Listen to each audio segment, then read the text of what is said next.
शिवाजी महाराज, संभाजी महाराज, ताराबाई, साहूजी महाराज, पेशवा करते करते करते 1960 तक ये देश का बड़ा भूभाग स्वतंत्र हुआ था।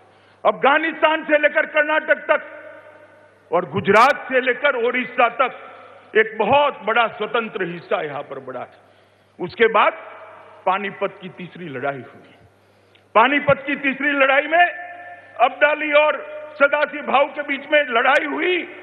दुर्भाग्य से पानीपत की तीसरी लड़ाई मराठा सैन्य हार गया। परिणाम क्या हुआ? सिर्फ एक युद्ध नहीं हारे, 131 युद्ध जीतने वाली मराठा सेना एक युद्ध हार गई। देश 200 साल तक गुलामी की खप्पर में धंस गया। 200 साल तक अंग्रेजों ने हम पर राज किया। ये निर्णायक युद्ध था। ये निर्णायक युद्ध हारने के साथ देश की जनता को 200 साल और गुलामी में रहना पड़ा। मित्रों, आज ऐसी ही स्थिति है। 1950 से जो हमारी यात्रा शुरू हुई, 1950 से लेकर 2014 तक कई उतार चढ़ाव आए। एक समय तो ऐसा आया कि लोकसभा में हमारी 2 सीटें हुई, जनसंघ बना। उत्तर प्रदेश, राजस्थान, मध्य प्रदेश, बिहार के कुछ क्षेत्रों के अंदर पार्टी मजबूत हुई। जनसंघ से जनता पार्टी बनी, जनता पार्टी से भारतीय जनता पार्टी। पश्चिम में हमारी सरकार बनी, गुजरात में लंबे समय तक सरकार बनी, बीच में अटल जी की भी सरकार बनी और गई। हमारा काम 6-7 राज्यों तक सीमित रहा। इतने में 2014 आया। 2014 में भारतीय जनता पार्टी ने मोदी जी के नेतृत्व में चुनाव लड़ने का फैसला किया और 30 साल के बाद पहली बार इस देश की जनता ने पूर्ण बहुमत की सरकार मोदी जी के नेतृत्व में। और ये 2014 से आज तक जो भारत और पार्टी के विकास की यात्रा बरोबर चली है, वो यात्रा फैलती 6 राज्यों से निकलकर कहीं दूर उत्तर पूर्व में पहुंची। बंगाल के अंदर हम सत्ता के अंदर आने के लिए आज पूर्ण तैयारी कर बैठे हैं। बिहार तक पहुंची, ओडिशा तक पहुंची, उत्तर प्रदेश जीत लिया, उत्तराखंड जीत लिया, असम जीत लिया, हिमाचल जीत लिया। देश के 16 राज्यों के अंदर भारतीय जनता पार्टी की आज सरकार लेकर हम जब 14 के मैदान में गए, 6 राज्य थे और 19 के मैदान में जा रहे हैं। 16 राज्यों की सरकारों की ताकत के साथ, इसकी सेवा की ताकत के साथ आज मैदान में हम जा रहे हैं। मैं ये बताना चाहता हूं, भारतीय जनता पार्टी का विकास और विस्तार, देश का विकास, देश का गौरव, ये 5 साल के अंदर दिन दूनी रात चौगुनी बढ़ा है। भारतीय जनता पार्टी की सदस्यता 2 करोड़ 40 लाख थी। आज 11 करोड़ सदस्यों के साथ हमारी पार्टी विश्व का सबसे बड़ा संगठन बनकर दुनिया में गौरव प्रस्थापित करे। 6 सरकारों से 16 सरकारों तक पहुंचे। देश के 80% शक्ति केंद्रों पर शक्ति केंद्र अध्यक्ष की हम काम कर पड़े। उड़ीसा और बंगाल जैसे एरिया के अंदर भी हमने हमारे पार्टी के विकास को पहुंचा है। इस 2019 का चुनाव भारत के विकास और पार्टी के विस्तार के स्थायित्व का चुनाव है। मित्रों, अब भारतीय जनता पार्टी ने वापस नहीं आना चाहिए। मैं आप सभी का आह्वान करना चाहता हूं, पराक्रम की पराकाष्ठा कर एक बार 19 में मोदी जी को प्रधानमंत्री बना दीजिए। दक्षिण सिर्फ छूट गया है, केरल तक भारतीय जनता पार्टी का झंडा फहराने का काम अपने जीवन काल के अंदर ही समाप्त हो। कई लोगों ने पीढ़ियों तक काम किया, तब आज ये प्लेटफॉर्म हमें मिला है। मित्रों, इसको आगे बढ़ाने के लिए ये 2019 का चुनाव है। मित्रों, विजय हमारा निश्चित। देश की जनता मोदी जी के पीछे चट्टान की तरह खड़ी है और मैं मानता हूं आज न केवल भारत के अंदर, न केवल हिंदुस्तान के अंदर, पूरी दुनिया में मोदी जी जैसा लोकप्रिय नेता किसी और दल के साथ नहीं है जो भारतीय जनता पार्टी का नेतृत्व कर रहा है। मित्रों, कई प्रकार की भ्रांतियां फैलाई जा रही। भारतीय जनता पार्टी के विजय को शंका के बादलों में घेरने का प्रयास हो। गठबंधन गठबंधन गठबंधन। क्या है गठबंधन? मैं आपको बताना चाहता हूं, एक गठबंधन ढकोसला है, कुछ नहीं। ये सारे अपने अपने राज्य के नेता एकत्रित आए हैं। एक गठबंधन की कोई अखिल भारतीय असर नहीं है मित्रों।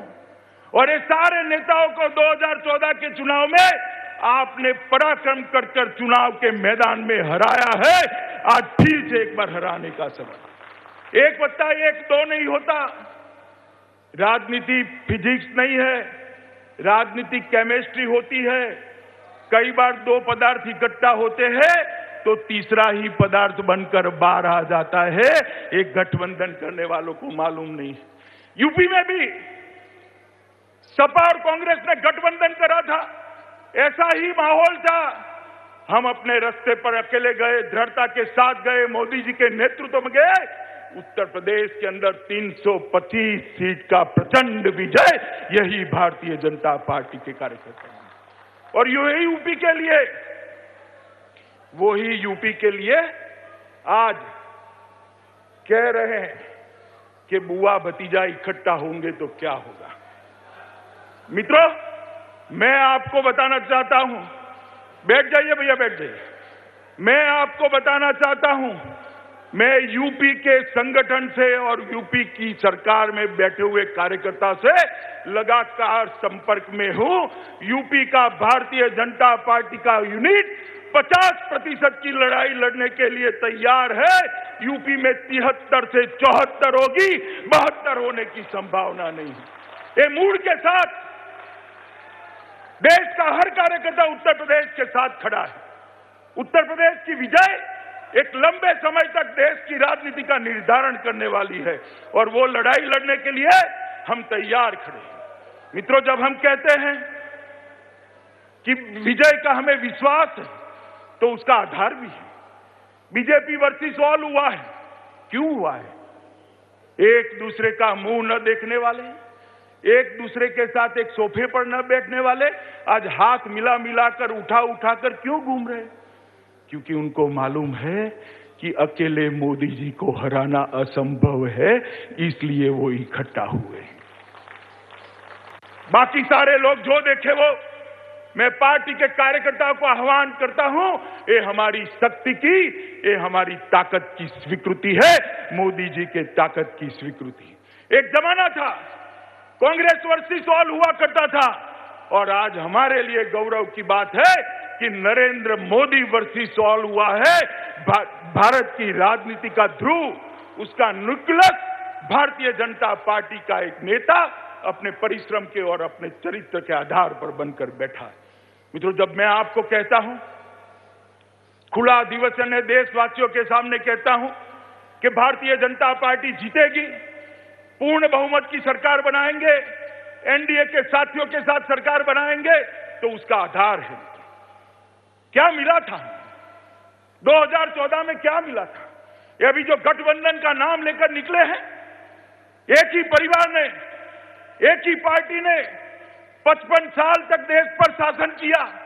55 साल कोई छोटा कालखंड नहीं होता है और इतनी दिक्कतें भी नहीं होती थी उस वक्त। पंचायत से लेकर पार्लियामेंट तक 55 साल तक एक परिवार का शासन रहा। कैसा देश हमें दिया था। 2014 में 60 करोड़ लोग ऐसे थे जिनके घर में एक भी बैंक अकाउंट नहीं था, देश के अर्थतंत्र के साथ उनका जुड़ाव नहीं था। मोदी जी ने एक ही साल के अंदर वो 60 करोड़ लोगों को बैंक अकाउंट देने का काम समाप्त कर दिया। कैसा देश मिला था? देश के अंदर 12 करोड़ लोग ऐसे थे जिनके पास गैस का सिलेंडर नहीं, गैस का स्वप्न भी नहीं आता था। मोदी जी ने 5 ही साल में अब तक 6 करोड़ से ज्यादा गरीब महिलाओं को गैस का सिलेंडर दिया है और 8 करोड़ तक जाने की यात्रा सुनिश्चित कर। कैसा देश दिया था? देश के 12 करोड़ परिवारों के अंदर टॉयलेट नहीं था। बच्चियों को शर्म महसूस करनी पड़ती थी, महिलाओं को शर्म महसूस करनी पड़ती थी। और आज एक ही सरकार के 5 साल अभी समाप्त भी नहीं हुए, 9 करोड़ लोगों के घर में शौचालय पहुंचाने का काम ये भारतीय जनता पार्टी की सरकार ने। 10 करोड़ लोग घर ऐसे थे जिनको घर भी नहीं मिला। खुला आसमान, खुली छत, कई टहनियां लड़कियां डालकर एक आशियाना बना लिया। ऐसे 10 करोड़ परिवारों के लिए एक संकल्प लिया गया कि 2022 के पहले ये देश में एक भी घर ऐसा, एक परिवार ऐसा नहीं होगा जिसके पास पक्का मकान नहीं होगा। 2.5 करोड़ घर देने का काम ये भारतीय जनता पार्टी की सरकार ने सब लगभग 2.5 करोड़ लोग ऐसे थे जिनके घर में कभी उजाला ही नहीं हुआ। केरोसिन का फानूस जला दिया, लकड़ियां टहनियां जला दी और गुजारा कर लिया। ऐसे 2.5 करोड़ लोगों में से लगभग 95% लोगों को सौभाग्य योजना के तहत पहली बार बिजली देने का काम ये भारतीय जनता पार्टी की सरकार ने। जच्चा और बच्चा 10% से ज्यादा रस्सी नहीं लगती थी, उनको टीका नहीं लगाया जाता था। आज भारतीय जनता पार्टी की सरकार ने व्यवस्था करी है, हर गरीब माता और उसके नवजात शिशु को टीका लगाने की व्यवस्था कर दी। इस 55 साल के शासन में 50 करोड़ लोग ऐसे थे जिनके पिताजी को, जिनकी माताजी को, कोई गरीब के बच्चे को अगर गंभीर बीमारी होती है, कैंसर हो जाए, दिल का दौरा पड़ जाए, लकवा मार जाए, किडनी ट्रांसप्लांट करनी हो, तो वो टेस्ट करने तक तो खर्च करते थे। अस्पताल में से दूसरे दिन ही बाप कहता था, बेटा घर पे ले जा, मैं तो मरूंगा ही, तेरे बच्चे भी तेरे ऋण के नीचे मर जाएंगे। और ये 50 करोड़ लोगों के नसीब में मित्रों इलाज नहीं था। नरेंद्र मोदी सरकार ने आयुष्मान भारत जय योजना लाकर देश के 50 करोड़ लोगों को 5 लाख तक का इलाज मुफ्त कर दिया। सिर्फ इलाज नहीं, बड़ी बीमारी में 5 लाख तक का testing, operation, post operative hospitalisation, दवाइयों का खर्चा, ये सारा इंतजाम करा। और एक कुछ ही महीने के अंदर मैं प्रधानमंत्री जी को बधाई देना चाहता हूं, देश के 6 लाख से ज्यादा लोगों ने अपना इलाज ये आयुष्मान भारत योजना के तहत करा है। मित्रों, दुनिया के कोई देश के अंदर, कोई भी पंडित स्टडी कर ले, दुनिया के कोई देश के अंदर 50 करोड़ लोग और 10 करोड़ परिवारों को समाहित करने वाली ऐसी कोई स्वास्थ्य योजना नहीं है जो हमारे नेता, देश के प्रधानमंत्री मोदी जी लेकर इस देश के गरीबों के लिए आए। मित्रों, ये भारतीय जनता पार्टी की सरकार, मैं मानता हूं कि हमने गरीबों के कल्याण के लिए बहुत सारे काम किए और गरीबों को आगे बढ़ाने के लिए बहुत सारा काम किया है, मगर उसके साथ साथ हमारी सुरक्षा भी बहुत महत्वपूर्ण। 2014 में कैसा देश लेकर गए थे? देश की सुरक्षा का कोई ठोर ठिकाना नहीं था। देश के जवानों की हत्या कर दी जाती, सर काटकर दुश्मन देश ले जाते थे, उसको अपमानित करते थे और हर रोज बॉर्डर से आलिया, मालिया, जमालिया घुसपैठ कर कर यहां बम धमाके करते थे। इस प्रकार की स्थिति में हमने देश संभाला।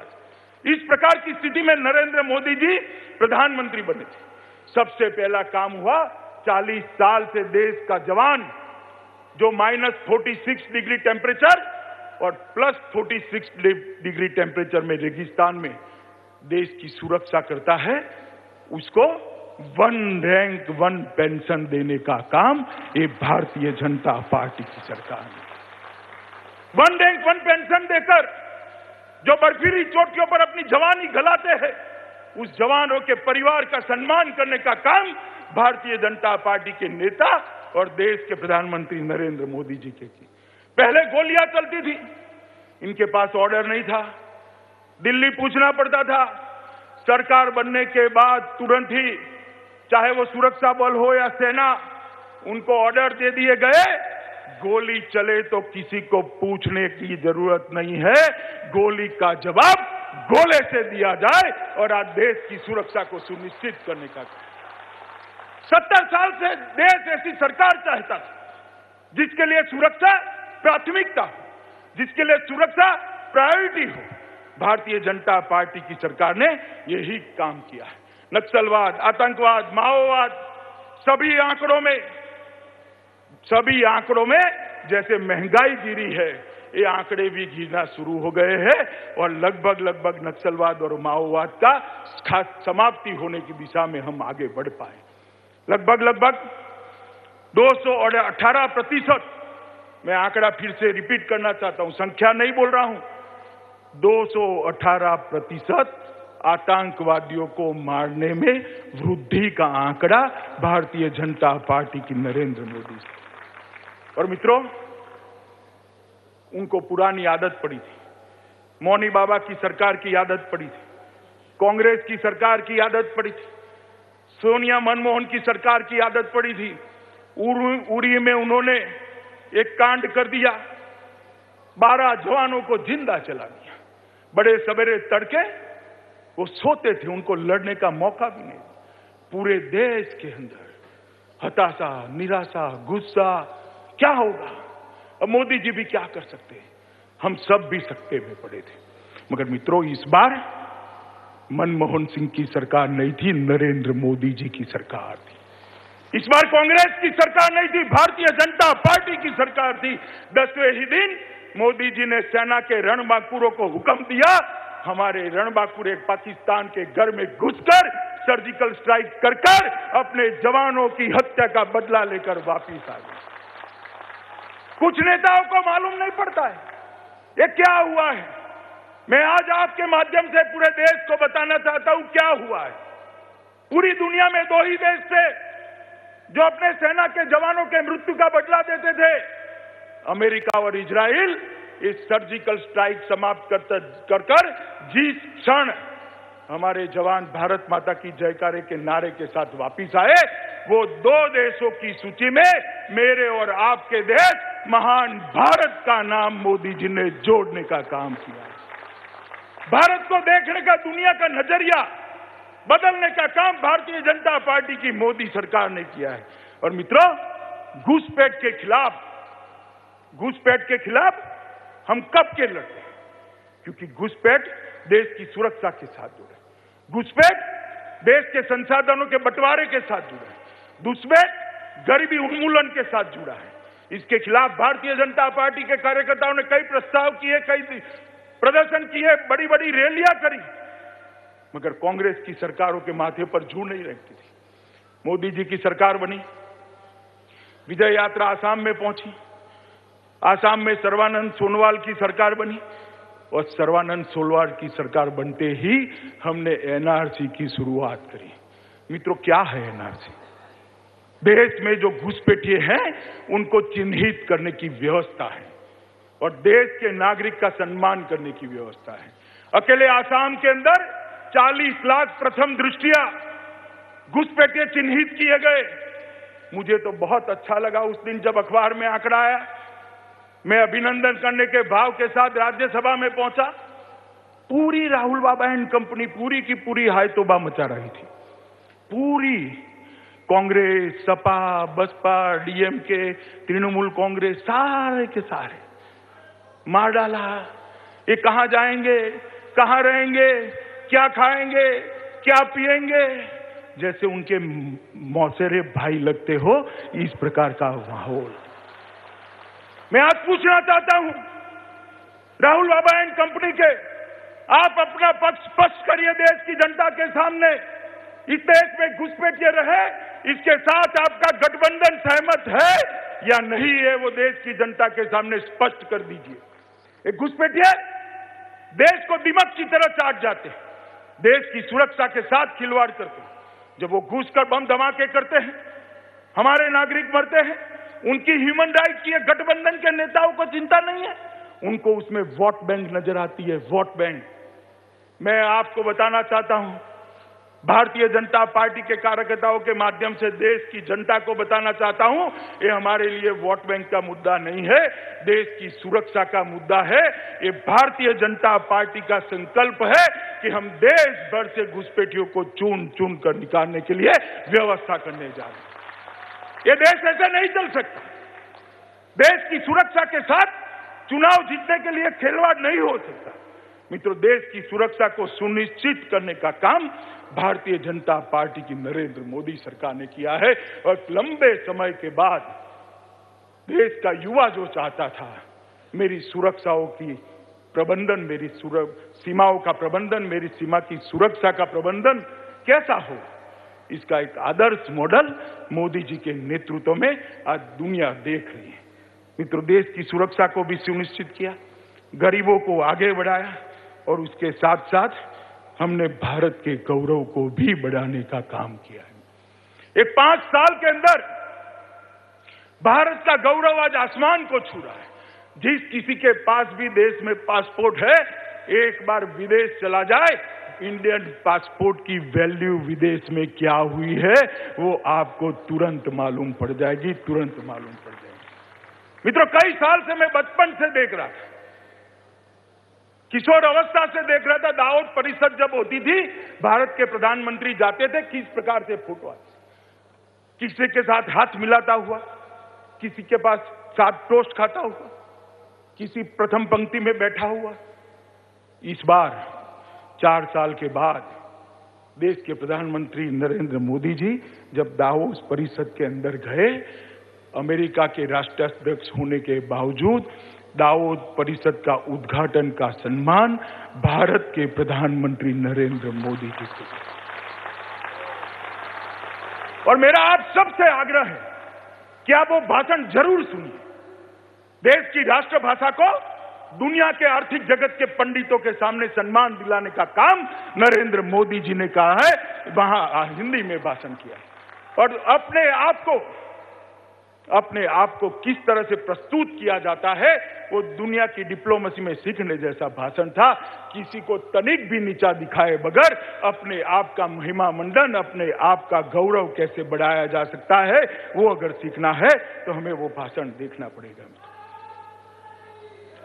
ये दावोस परिषद के अंदर मोदी जी का भाषण ये भारत के गौरव के युग की शुरुआत है मित्र, जिसके लिए हम सालों से राह देख रहे थे, वो युग की शुरुआत है। पेरिस में जलवायु परिवर्तन का सम्मेलन हुआ, ग्लोबल वार्मिंग की भी चर्चा हुई। सारे देश जब उलझे भटके भूले पड़े थे, मन से कहा गया कि इसका रास्ता भारत निकाल सकता है। और आज जलवायु परिवर्तन की दिशा में नरेंद्र मोदी फॉर्मूला के तहत पूरा देश पृथ्वी के तापमान को नियंत्रित करने का प्रयास कर रहा है। ये भारत के लिए मित्रों बहुत गौरव की बात है। यूएन का champion of earth award Bharatiya Janata party के नेता और देश के प्रधानमंत्री को मिला। कनाडा, अफगानिस्तान, सऊदी अरब के सर्वोच्च राष्ट्रीय सम्मान मिले और अंतर्राष्ट्रीय योग दिन को सबने स्वीकृत कर 90 देशों ने यूनिवर्सिटी के अंदर योग पढ़ाने की व्यवस्था करी है। ये भारतीय संस्कृति का सम्मान है। यूनेस्को ने कुंभ को धरोहर घोषित किया और आगे न जाने कितने ऐसे गौरव के पल भारतीय जनता पार्टी की सरकार के नेतृत्व में आएंगे। हमने सुरक्षा सुनिश्चित की, गरीब का विकास किया और भारत के गौरव को भी बढ़ाया है। और 2014 में हमें जो देश मिला था उसमें भ्रष्टाचार का बोलबाला था। 10 साल तक घपले, घोटाले, भ्रष्टाचार का एक सीरियल चला था, बहुत रोचक सीरियल था, दुख होता था। 12 लाख करोड़ के घपले, घोटाले, भ्रष्टाचार हुए थे ये यूपीए की सरकार के अंदर। मैं आज देश की जनता को याद कराना चाहता हूं कि 12 लाख करोड़ के घपले, घोटाले, भ्रष्टाचार हुए थे, तब जाकर आपने मोदी जी की पसंदगी करी थी कि एक प्रामाणिक आदमी अगर ढूंढना है तो पूरे देश में उपलब्ध व्यक्तियों में थी नरेंद्र मोदी है। और 5 साल तक भ्रष्टाचार पर नकेल लगाने के लिए मोदी जी ने कोई कसर नहीं छोड़ी। आने के साथ ही एसआईटी बनाई, इसके बाद तुरंत बेनामी संपत्ति का कानून जो बनाया हुआ पड़ा था, रूल्स नहीं बनते थे, उसको कठोर किया, रूल्स बनाए, लागू किया, फ्यूजिटिव ऑफेंडर्स की एक्ट लेकर आए और मित्रों नोटबंदी भी करी। लगभग 3 लाख फर्जी कंपनियों को बंद करा, इंसॉल्वेंसी कोड लेकर आए, 80,000 करोड़ का बैंक का ऋण वापिस आया है, 80,000 करोड़ का पाइपलाइन में है। जैम के माध्यम से खरीदी कर छोटे से छोटे व्यक्ति को भ्रष्टाचार के बगैर सरकार में माल सप्लाई करने की व्यवस्था की, ई नीलामी, ई टेंडरिंग कंपलसरी करे और बहुत सारी चीजों को स्ट्रीमलाइन कर देश में भ्रष्टाचार को रोका। सिर्फ डीबीटी के तहत 80,000 करोड़ का भ्रष्टाचार रोककर डायरेक्ट बेनिफिट ट्रांसफर स्कीम गरीब के खाते में सीधा पैसा पहुंचाना शुरू। मगर मित्रों, मैं कुछ महीनों से देख रहा हूं विपक्ष ने एक भी दाग नहीं लगाए। मैं आज आपको गौरव के साथ कह रहा हूं, जब जनसंपर्क के लिए जाइए, सीना तान कर जाइए। नरेंद्र मोदी सरकार ने कोई काम ऐसा नहीं किया जिसके कारण भारतीय जनता पार्टी के कार्यकर्ता का सर नीचे। सीना तान कर जा सकते हैं कि एक बेदाग सरकार हमने दी। अब कुछ समय से जो स्वयं बेल पर है, मां बेटा दोनों बेल पर है, जिनके पर 600 करोड़ का नोटिस बकाया इनकम टैक्स ने निकाला हुआ है, जिन्होंने हड़प की हुई संपत्ति को हाईकोर्ट ने खाली कराने का सरकार को ऑर्डर दिया है, ऐसे श्रीमान राहुल गांधी जी नरेंद्र मोदी सरकार पर प्रहार करें, भ्रष्टाचार का प्रहार करें। राहुल जी, कोरे आरोप करने से देश की जनता मानेगी नहीं। देश की जनता की सूझबूझ आपसे बहुत ज्यादा है। देश की जनता के सामने मोदी जी का 74 से लेकर 2018 तक का प्रामाणिक जीवन और निष्कलंक चरित्र देश की जनता के सामने है। आपके आरोप चिपकने वाले नहीं।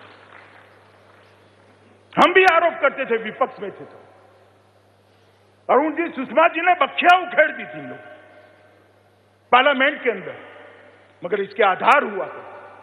कहीं केक का रिपोर्ट होता था, कहीं पीएल का ऑर्डर होता था, कहीं पर सीएजी के पैरा होते थे। बिना आधार के आप आरोप लगाओगे? मित्रों, जब ये मामला सुप्रीम कोर्ट के अंदर राफेल का पहुंचा, राहुल जी को मैंने प्रेस कॉन्फ्रेंस कर चैलेंज दिया था कि आपके पास जितनी भी सूचना है, जितनी भी इंफॉर्मेशन है, जितने भी दस्तावेज है, वो सारे सुप्रीम कोर्ट को दे देने चाहिए, जिससे सुप्रीम कोर्ट अपनी जांच ठीक से कर पाए। एक बार नहीं, 2 बार नहीं, 3 बार मैंने कहा था, मगर वो नहीं गए क्योंकि उनके पास कुछ था ही नहीं। उनकी बी टीम को भेजा, उनकी बी टीम सुप्रीम कोर्ट में गई, एक भ्रांति खड़ी करने का न्यायालय के सामने प्रयास किया गया, मगर सत्य सूर्य की तरह दैदीप्यमान होकर बाहर आता है। जब सर्वोच्च न्यायालय का फैसला आया, मित्रों, उसने कह दिया राफेल सौदे में कोई जांच की जरूरत नहीं है, इसमें किसी को फेवर नहीं की। उसके बाद भी बोलते रहे। संसद में चर्चा चाहते, उनको लगा भाजपा ना बोलेगी। अरुण जी ने लपक लिया, राजनाथ जी ने लपक लिया कि हम चर्चा करने के लिए तैयार है। अब देखिए साहब, चौबे जी छब्बे बनने निकले थे, दूजे बनकर पार्लियामेंट से बाहर आ गए। पार्लियामेंट के अंदर चर्चा हुई। अरुण जेटली जी और निर्मला सीतारमण, देश की रक्षा मंत्री, ने पूरी दुनिया के सामने 2.5 घंटे तक एक आरोप का तथ्यों के साथ जवाब दिया। मित्रों, मैं आप लोगों को और देश की जनता को भी कहना चाहता हूं, देश की रक्षा मंत्री निर्मला सीतारमण का जवाब YouTube पर जरूर देखिए। ये झूठ का पर्दाफाश अपने आप हो जाएगा। हर चीज का जवाब देश की रक्षा मंत्री ने पार्लियामेंट के फोरम पर दिया है, और इसके बाद भी ये बोलते जा रहे हैं। मुझे एक भले आदमी ने कहा कि साहब, आप उनका फ्रस्ट्रेशन नहीं समझते। मैंने बोला, क्या फ्रस्ट्रेशन है भाई? कि उनका फ्रस्ट्रेशन है कि 5 साल समाप्त होने आए, मोदी जी पर फौरी प्रकार का भी आरोप नहीं लगाएंगे तो चुनाव में कैसे जाएंगे, इसलिए आरोप लगा रहे हैं। मित्रों, मेरा आप सभी को कहना है कि कांग्रेस ने जिस प्रकार से शासन चलाया, हर रक्षा सौदे को दलाली का साधन बनाया, आज उनके मिशेल मामा पकड़े जाते हैं तो पसीने पसीने हो छूट जाते हैं। मिशेल मामा ने क्या बोल दिया होगा, क्या बोल दिया होगा। कोत्रोची अंकल उनके घर में जाते थे। मैं उनको याद कराना चाहता हूं, आपकी 4 पीढ़ियों के भ्रष्टाचार का एक बार हिसाब किताब करिए, न हो तो मेरे भारतीय जनता पार्टी का युवा मोर्चे का कार्यकर्ता कांग्रेस अध्यक्ष जी आपको भेज देगा आपकी सहायता के लिए। आपका पूरा इतिहास घपलों, घोटालों, भ्रष्टाचार से भरा हुआ है और आप हमारे सरकार पर आरोप लगा रहे हो। अभी अभी चालू किया है। नीरव मोदी क्यों भाग गया? विजय माल्या क्यों भाग गया? मेहुल चोकसी क्यों भाग गया? राहुल बाबा, आप हमें पूछते हो कि नीरव चोकसी, अरे मेहुल चोकसी, नीरव मोदी और माल्या क्यों भागे? मैं आपको पूछना चाहता हूं, आपके जमाने में क्यों नहीं भागते थे? मित्रों, आप सबको मालूम होना चाहिए ये सारी लोन कांग्रेस के जमाने में दी है, मगर उनको भागने की जरूरत नहीं थी क्योंकि उनके भागीदार सत्ता पर बैठे थे। चौकीदार सत्ता पर आया, डर पैदा हुआ और बाहर भागे। जब तक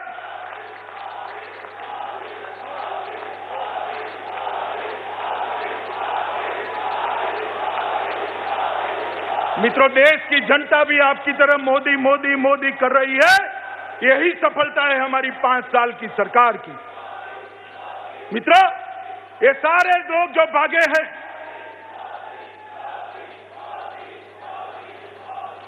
मित्रों ये सारे लोग जो भागे हैं,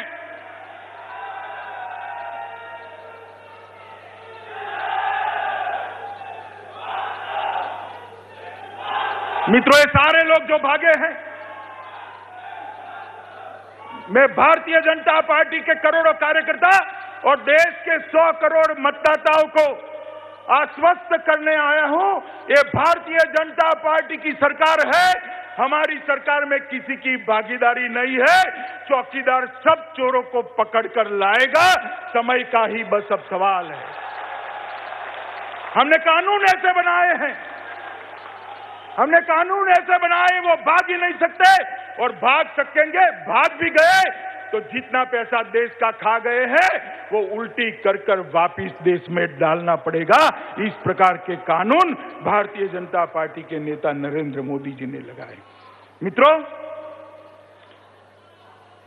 भारतीय जनता पार्टी की सरकार ने हर क्षेत्र के अंदर बहुत बड़े काम किए हैं। कृषि के अंदर कई सालों से एक मांग थी कि किसानों को 1.5 गुना अपनी फसल का दाम मिलना चाहिए। 2006 से रिपोर्ट आकर पड़ी थी, कांग्रेसियों के माथे पर जू नहीं रही थी।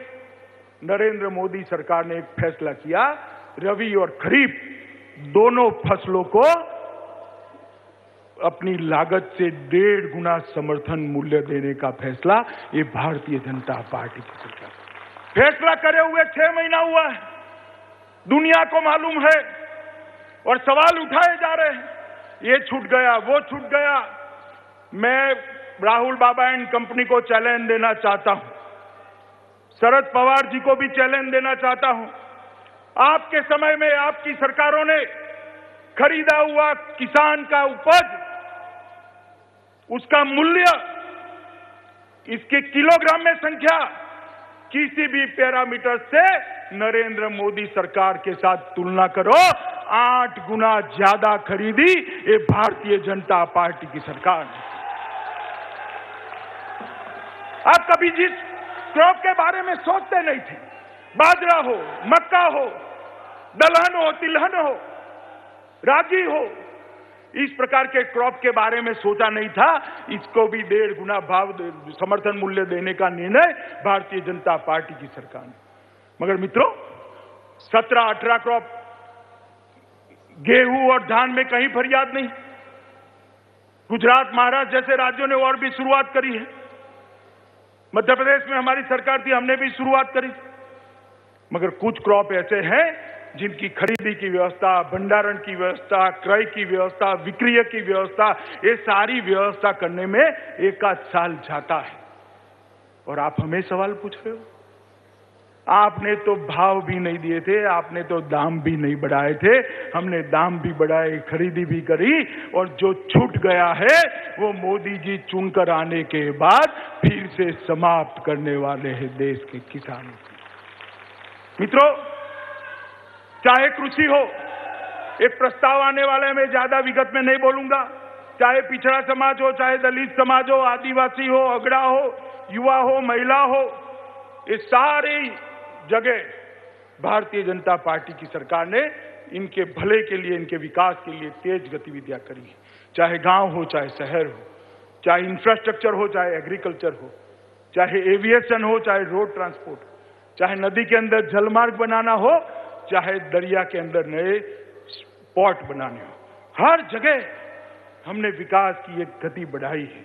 और अभी अभी जिनका हमने मोदी जी के लिए समर्थन किया मित्रों, अगड़े बच्चे, अगड़े युवा 30-40 साल से उपेक्षित महसूस कर रहे थे। समाज के अंदर एक वर्ग हो गया जिनके पास ट्यूशन की व्यवस्था नहीं है, अलग कमरे में बैठकर परीक्षा की तैयारी करने की व्यवस्था नहीं है, घर में लाइट नहीं है, मगर उनको आरक्षण नहीं मिलता था, उनको लेवल प्लेइंग फील्ड नहीं मिलता था।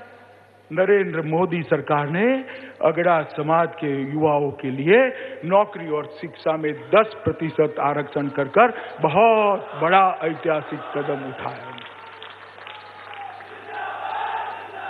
इसका विरोध करने की हिम्मत नहीं थी। और ये कहते हैं श्रीमान कपिल सिब्बल कि आप जनता को मूर्ख बना रहे हो। कपिल सिब्बल साहब, कांग्रेस का चुनाव घोषणा पत्र उठाकर देख लीजिए, आपने भी यह वादा किया था, तो क्या जनता को मूर्ख बनाने के लिए किया था क्या? जब हम कर रहे हैं तो विरोध करना है, और आप में करने का दम नहीं है। इस प्रकार से राजनीति नहीं चलती है, इस प्रकार से राजनीति नहीं चलती। मित्रों, देश की अर्थव्यवस्था 2014 में 9वें नंबर पर छोड़कर गए थे। अटल जी के बाद एक पायदान भी नहीं बढ़े।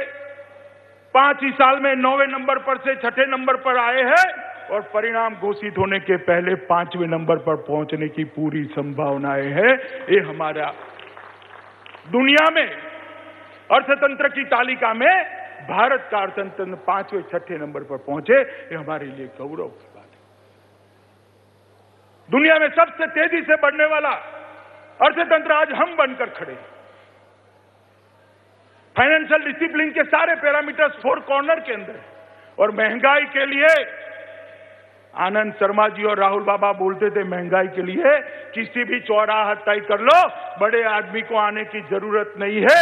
मेरा युवा मोर्चे का अध्यक्ष आपसे बहस करने के लिए तैयार है कि महंगाई हमने कितनी कम करी। एक 5 साल तक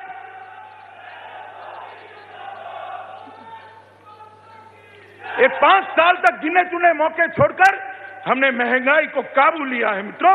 और मैं मानता हूं, बैंकों की बैलेंस शीट को स्वच्छ करने का जो अभियान लिया है, मैं देश के प्रधानमंत्री और वित्त मंत्री जी को अभिनंदन देना चाहता हूं कि हम सरकार चलाने के लिए नहीं आए हैं, हम देश को सुधारने के लिए आए हैं, देश को आगे बढ़ाने के लिए आए हैं।